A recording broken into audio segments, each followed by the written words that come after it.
Hello friends, मैं हूं Prince और स्वागत करता हूं आपका मैग्नेट ब्रेन्स में। हम क्या देख रहे हैं, तो हम बेसिकली क्लास 11th में मैथमेटिक्स का अपना चैप्टर लिमिट्स देख रहे थे, जहां पे हमने लास्ट लेक्चर क्या बताया, तो मैंने आपको टेंस टू का मतलब समझाया कि यहाँ पे इस चैप्टर में एक वर्ड बहुत ज्यादा यूज होता है, टेंस टू। एक छोटा सा एरो होता है, लेकिन उस छोटे से एरो की बहुत इंपॉर्टेंस है इस चैप्टर में। उस एरो का मतलब समझना बहुत जरूरी है। तो मैंने आपको टेंस टू बताया, नियरली इक्वल टू बताया, इक्वल टू बताया और सबके बीच में फर्क समझाया। तो बहुत इंपॉर्टेंट लेक्चर है वो, इस लेक्चर को मिस ना करें। अब यहां पे उसी लेक्चर पे थोड़ा सा कंटिन्यू करेंगे और उसके बाद इस टॉपिक पे आ जाएंगे। अब देखो वो क्या है पॉइंट, तो आपको याद हो तो सबसे पहले जो हमने लिमिट का लेक्चर लिया उसमें मैंने आपको इन्फिनिटी के बारे में समझाया, ठीक है। लेकिन आप कभी भी अपने किताब में इस तरीके से नहीं सीखते, इस तरीके से कभी नहीं देखोगे। अगर मान लो किताब को यह बोलना होगा ना कि x एक बहुत बड़ा नंबर है, तो वो कभी नहीं लिखेगा x is equal to infinity, वो हमेशा लिखेगा x टेंड्स टू इन्फिनिटी। क्या लिखेगा? हमेशा x टेंड्स टू इन्फिनिटी। क्यों ऐसा वो करता है? तो देखो, अब आप उन दोनों लेक्चर को देख चुके हो ना, तो अब आप खुद इसका आंसर दे सकते हो। अब आपके दिमाग में खुद इनके आंसर्स आने चाहिए। क्या आंसर होना चाहिए? आपको क्या लगता है कि क्यों कभी भी मुझे इन्फिनिटी के बारे में बताना होगा तो मैं इज इक्वल टू बोल के नहीं बोलूंगा, हमेशा टेंड्स टू बोल के बोलूंगा? क्यों ऐसा होगा? तो इसका सिंपल से स्ट्रेट फॉरवर्ड रीजन है कि इज इक्वल टू तभी यूज हो सकता है जब हम एग्जैक्टली किसी क्वांटिटी की बात करते हैं। और इन्फिनिटी की डिफिनेशन ही ये कहती है कि वो इतनी बड़ी क्वांटिटी है जिसको तुम क्या कर सकते हो, कॉपी पे बना नहीं सकते, इसलिए एक सिंबल से रिप्रेजेंट करते हो। और वो क्वांटिटी टाइम के साथ चेंज होती जाती है और बड़ी हो सकती है और बड़ी होती जाती है। तो वहां से क्लियर है कि जो चीज टाइम के साथ बदल रही है या फिर जिस चीज के मैग्नीट्यूड के बारे में आप बात नहीं कर सकते, वो कितना ज्यादा बड़ा है, आप उसके लिए कभी भी इज इक्वल टू की बात नहीं कर सकते। आप हमेशा उसके आसपास रह सकते हो, उस बहुत बड़े नंबर के आप हमेशा आसपास रह सकते हो, क्योंकि जब वो नंबर ही समय के साथ बदल रहा है तो तुम कैसे बोलोगे कि एग्जैक्टली वो था क्या? तो इसलिए आप हमेशा उसके आसपास रह सकते हो, आप कभी भी उसके बराबर नहीं रह सकते। इसी वजह से चूंकि हम उस चीज के आसपास रह सकते हैं, इसलिए हम हमेशा x के साथ टेंड्स टू इन्फिनिटी लिखते हैं, कभी भी x is equal to infinity नहीं लिखते। यानी कि ये लिखने का तरीका बिल्कुल गलत है और यही लिखने का तरीका आपका बिल्कुल सही है। यानी x टेंड्स टू इन्फिनिटी का क्या मतलब है? सिंपल सी बात है, हम बिल्कुल इन्फिनिटी के नजदीक है, बिल्कुल इन्फिनिटी के आसपास है। इसलिए इन्फिनिटी के साथ हमेशा कहीं पे भी मैथमेटिक्स में, सिर्फ लिमिट नहीं, आप क्या यूज करोगे? x टेंड्स टू ही यूज करोगे। कुछ भी शो करना होगा, आपको रिप्रेजेंट करना है, y इन्फिनिटी आ रहा है मतलब y बहुत बड़ा आ रहा है, तो आप क्या लिखोगे? y is equal to infinity नहीं लिखोगे, y टेंड्स टू इन्फिनिटी लिखोगे। बहुत इंपॉर्टेंट है समझना। अब इतना क्लियर हो गया, अब हम आ जाते हैं अपने थर्ड टॉपिक पे। ये भी बहुत इंटरेस्टिंग टॉपिक है और यहीं पे स्टूडेंट को सबसे ज्यादा डाउट होता है। अब देखो टॉपिक क्या, ध्यान से सुनना। टॉपिक है इज 1/0 इन्फिनिटी। बहुत स्टूडेंट को डाउट रहता है इस पे, क्या 1/0 और इन्फिनिटी एक ही चीज है? क्या 1/0 और इन्फिनिटी एक ही चीज है? इस पे स्टूडेंट को इतना डाउट रहता है, पूरा लिमिट पढ़ लेंगे, पूरा कैलकुलस खत्म कर लेंगे और उनको पता ही नहीं रहेगा कि आखिर 1/0 क्या है, इन्फिनिटी क्या है और क्या दोनों एक ही चीज है, क्या दोनों अलग अलग चीज है। बहुत सारे टीचर तो इनफैक्ट आपको ये भी पढ़ा देंगे कि 1/0 ही इन्फिनिटी है। अगर कोई टीचर ये पढ़ा रहा है ना कि 1/0 इन्फिनिटी है, तो उससे थोड़ा दूर रहना। क्लियर है? क्योंकि ये चीज सही नहीं है, ये बिल्कुल गलत बोली हुई चीज है। अब यहां ध्यान से सुनना, 1/0 और इन्फिनिटी के बारे में थोड़ा सा समझते हैं। बहुत इंपॉर्टेंट पॉइंट्स है। देखो अभी आप कोरिलेट नहीं कर पाओगे, लेकिन अगर इन लेक्चर्स को आप ध्यान से सुनोगे ना, तो जब सवाल पे आओगे ना, तो मेरी बताई हुई हर एक बात को कोरिलेट कर पाओगे। तो इसलिए बिल्कुल ध्यान से सुनना। अब देखो 1/0, तो याद करो 1/0 के बारे में हम पहले ही कई बार बात कर चुके हैं मैथ्स में। आपको बेसिक्स में भी थोड़ा मैंने बात किया था, चैप्टर के बीच में भी कई बार 1/0 आया था तो मैंने बात किया था। 1/0 को हम क्या बोलते हैं? अनडिफाइंड बोलते हैं मैथमेटिक्स में। क्या बोलते हैं? अनडिफाइंड बोलते हैं मैथमेटिक्स में। मैथमेटिक्स में हम जानते हैं कि किसी भी चीज के डिनोमिनेटर में अगर 0 रहे तो वो क्वांटिटी क्या होगी, इसके बारे में हम बिल्कुल बात नहीं कर सकते। इस वजह से हम क्या बोल देते हैं? उसको अनडिफाइंड बोल सकते हैं। क्योंकि मैंने आपको ये बहुत ही अच्छे तरीके से एग्जांपल लेके दिखाया था कि एग्जैक्टली बताया नहीं जा सकता कि इसका आउटपुट क्या आएगा, 1/0 का आउटपुट क्या आएगा, या फिर ये कह लो 1/0 के कई सारे आउटपुट। अगर आप नॉर्मली मैथ्स लगा के सोचोगे ना, तो 1/0 के कई सारे आउटपुट पॉसिबल है। इसी वजह से एग्जैक्टली ये नहीं कहा जा सकता कि इसकी एग्जैक्ट वैल्यू क्या है। इसी वजह से हम क्या बोल देते हैं कि मैथमेटिक्स में ये टर्म डिफाइंड ही नहीं है। जहां डिनोमिनेटर में 0 दिखा मतलब मैथमेटिक्स में वो डिफाइंड नहीं है। अगर मैं 1/0 लिख रहा हूं तो इसका मतलब तुम क्या समझोगे? वो चीज एग्जैक्टली 0 है। बात को समझना मेरी। अगर मैं इस तरीके से 1/0 लिख रहा हूं, मतलब आपको यह समझना है कि वो चीज एग्जैक्टली 0 है, मतलब डिनोमिनेटर में जो भी चीज थी वो एग्जैक्टली 0 के बराबर रही होगी, तब जाके वो अनडिफाइंड है।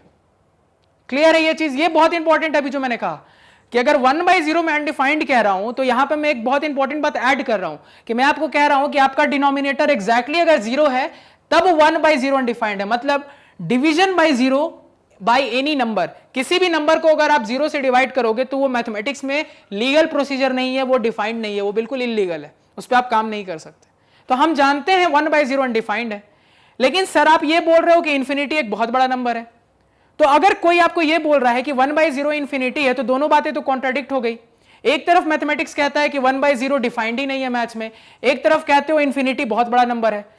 तो एक बहुत बड़ा नंबर क्या डिफाइन नहीं हो सकता है? बिल्कुल गलत बात है। जब आप खुद बोल रहे हो बहुत बड़ा नंबर है, तो आप बता तो रहे हो कि बहुत ज्यादा लार्ज है, वो बहुत ज्यादा लार्ज क्वांटिटी है। ऐसा थोड़ी ना है कि आप नहीं बता पा रहे हो उसके बारे में, ऐसा थोड़ी ना आप उसके बारे में डिफाइन नहीं कर पा रहे हो। तो हमेशा याद रखना 1/0 कभी भी इन्फिनिटी के बराबर नहीं होता, दोनों बिल्कुल अलग अलग चीजें हैं। इन्फिनिटी मैथमेटिक्स में प्रॉपरली डिफाइंड है। इन्फिनिटी का मतलब होता है कि बहुत बड़ी संख्या, बहुत ही बड़ी क्वांटिटी।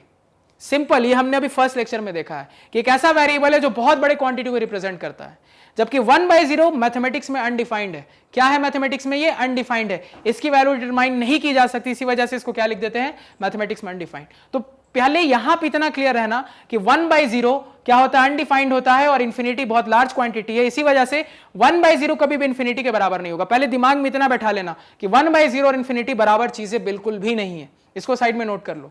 इसका मतलब है बहुत ही लार्ज क्वांटिटी,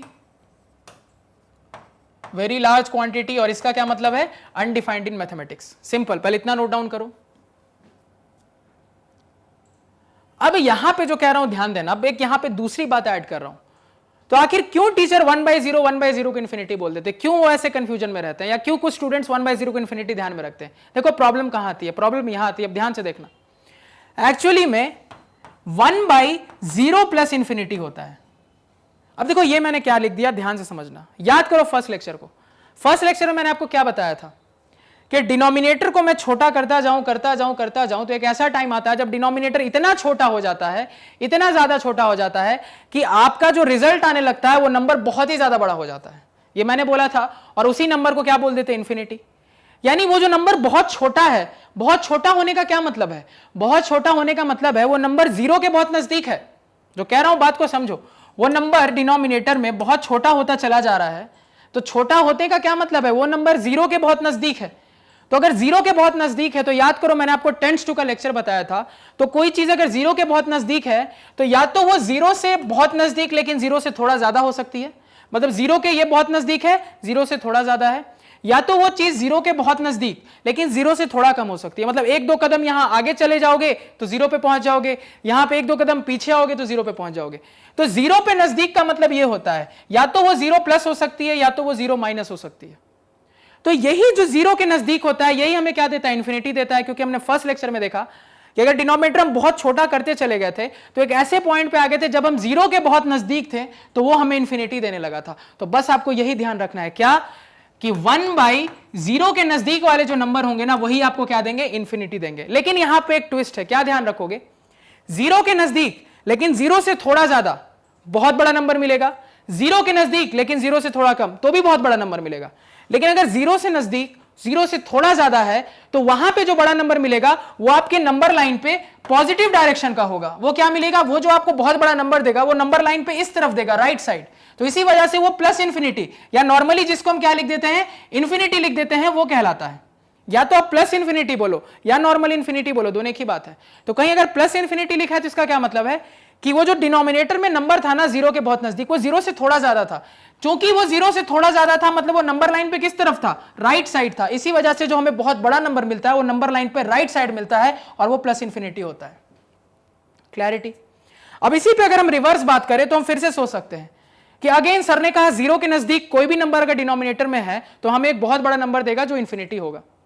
तो अगेन 0 के बहुत नजदीक अगर कोई नंबर है तो हमें एक बहुत बड़ा नंबर दे देगा, इन्फिनिटी दे देगा, सही बात है। लेकिन ये नंबर 0 के नजदीक किस तरफ है? 0 से थोड़ा कम है, मतलब इस तरफ है, तो नंबर ये भी बहुत बड़ा देगा। लेकिन चूंकि नंबर लाइन पे ये थोड़ा इस तरफ है इसलिए ये जो बहुत बड़ा नंबर देता है वो नंबर लाइन पे नेगेटिव डायरेक्शन में होता है। इसी वजह से 1/0 माइनस को हम क्या लिख देते हैं? Minus infinity. अगेन यहां पे कह रहा हूं is equal to sign use नहीं किया है क्योंकि कभी भी हम इन्फिनिटी के साथ इज इक्वल टू साइन नहीं यूज कर सकते, सिर्फ क्या यूज कर सकते हैं? Tends to. अब देखा आपने, एक बहुत छोटी सी चीज है लिमिट में ये एक बहुत छोटी सी चीज है, लेकिन इसमें बहुत ही खतरनाक और तगड़े सवाल बनते हैं, और वो बस इसी कंसेप्ट पे बेस्ड है जो अभी तक मैंने आपको ये 3 लेक्चर में बताया। इन्हीं 3 लेक्चर के कंसेप्ट को कंबाइन करके सबसे पहले मैंने आपको समझाया कि 1/0 और इन्फिनिटी एक चीज नहीं है, तो आखिर इन्फिनिटी किसके बराबर है? तो अगर प्लस इन्फिनिटी की बात होगी मतलब 1/0 प्लस की बात कर देंगे, और अगर माइनस इन्फिनिटी की बात होगी तो 1/0 माइनस। यानी अगर 0 से थोड़ा बड़ा नंबर डिनोमिनेटर में है तो वो मेरे को बहुत बड़ा नंबर पॉजिटिव डायरेक्शन का देगा, मतलब प्लस इन्फिनिटी देगा, और अगर 0 से बहुत छोटा, बहुत मतलब 0 के बहुत नजदीक नंबर 0 से थोड़ा कम है, मतलब नेगेटिव डायरेक्शन में है, तो मेरे को बहुत बड़ा नंबर इन्फिनिटी देगा, लेकिन नेगेटिव डायरेक्शन का देगा, यानी इस तरफ का देगा। ये आपको यहां समझना है। यानी 1/0 प्लस क्या याद रखोगे आपसे? प्लस इन्फिनिटी होता है, और 1/0 माइनस माइनस इन्फिनिटी, यानी ये प्लस इन्फिनिटी को टेंड करता है, ये माइनस इन्फिनिटी को। इसी वजह से 1/0 इन्फिनिटी के बराबर नहीं है, लेकिन हाँ 1/0 प्लस इन्फिनिटी के बराबर है, 1/0 माइनस माइनस इन्फिनिटी के बराबर। एक बहुत छोटी सी चीज, लेकिन उसके लिए बहुत भयंकर कंसेप्ट। नोट डाउन कर ले जितनी बातें बोली। बहुत इंपॉर्टेंट चीज है जो मैंने यहां पे अभी शो किया, इसको बिल्कुल प्रॉपरली नोट डाउन कर ला कॉपी पे साइड में। इसकी पूरी एक्सप्लेनेशन मैंने आपको दी है, तो आपको क्लियर होना चाहिए 3 लेक्चर के बाद। तो मजा आ रहा है? बिल्कुल आपको लिमिट में बहुत मजा आएगा, क्योंकि कैलकुलस ऐसा चैप्टर ही है जिसमें हर कंसेप्ट के पीछे बहुत ही शानदार सोच है, बहुत ही शानदार कंसेप्ट है। तो आई होप आपको चीजें यहां पे क्लियर हुई, कोई डाउट नहीं है। अगर लग रहा है कि कहीं कुछ समझ में नहीं आया, कुछ क्लियर नहीं हुआ, तो इस लेक्चर को एक बार और आप देखें, पक्के से क्लियर हो जाएगा। फिर भी नहीं होता है तो आप कमेंट सेक्शन में बताएं। तो आज के पढ़ाए हुए नोट्स आप हमारी ऑफिशियल वेबसाइट magnetbrains.com से डाउनलोड कर सकते हैं, जिसका लिंक वीडियो के डिस्क्रिप्शन में है। magnetbrains.com पे आपको क्लास 4 से लेकर 12 तक सारे सब्जेक्ट्स और कोर्सेज मिल जाते हैं, सिस्टमैटिक और अरेंज्ड, और वो भी free of cost. So please do visit our site. Thank you.